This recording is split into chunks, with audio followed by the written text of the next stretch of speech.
God is happy about the death of your old life, but what makes him happier is the resurrection. Yes, sir.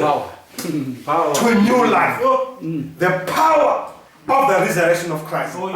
The power of the victorious life. Now listen to this. It says the fruit of the Spirit is love. Hear me well. It's not saying the fruits. It says the fruit. Okay. The fruit of the Spirit is love. Now listen to this, friends. It's quite exciting to me now. When it says the fruit of the Spirit, simply means there's only one fruit of the Spirit, basically. Okay. For everything else that comes from that fruit, whether it is meekness or gentleness or anything, it comes from one fruit, which is love. For love encapsulates the entire life of a new person. Yes, sir.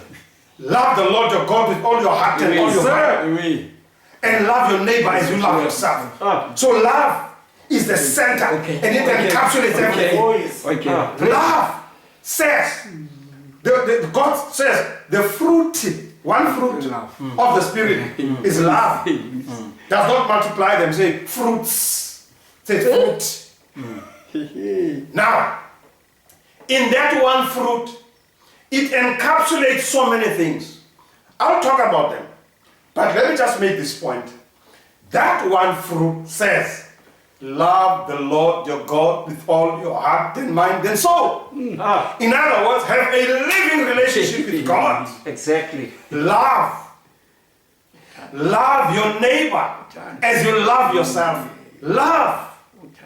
So that love makes it possible to have a relationship with God. There's no way you can worship other idols when you love God. There's no way you cannot keep the Sabbath holy when you love God. There's no way you can call the name of the Lord in vain when you love God. There's no way you can break the Sabbath and do all sorts of things when you love God. It is the relationship of love. It is the relationship of love. The moment you love, everything else falls into place. Now listen, once you love God, vertically we love God. Then your horizontal relationship fall into place. Love your neighbor as you love yourself. Thou shalt not commit adultery. Love your neighbor. Thou shalt not kill. Love your neighbor. Thou shalt not steal. Love your neighbor. Don't tell lies about your neighbor. Love your neighbor. Don't covet your neighbor's wife. Love your neighbor. Don't tell lies. Love your neighbor. And all those things simply means love. So that is why Galatians 5 says the fruit of the Spirit is love. It's not says fruit, says one fruit. It's a fruit that is found in the person whose life has been resurrected in the newness of life because they trust in the power of the resurrection of Christ. Yes, sir. It says love, meekness. Let me just quickly read them so that we don't get lost. It says meekness, temperance, and it talks about joy, talks about peace, with long suffering, gentleness, goodness. This is now talk about relations between you and your neighbor. When we speak about the relationship between you and God, everything falls into place between you and your neighbor. Now listen to this.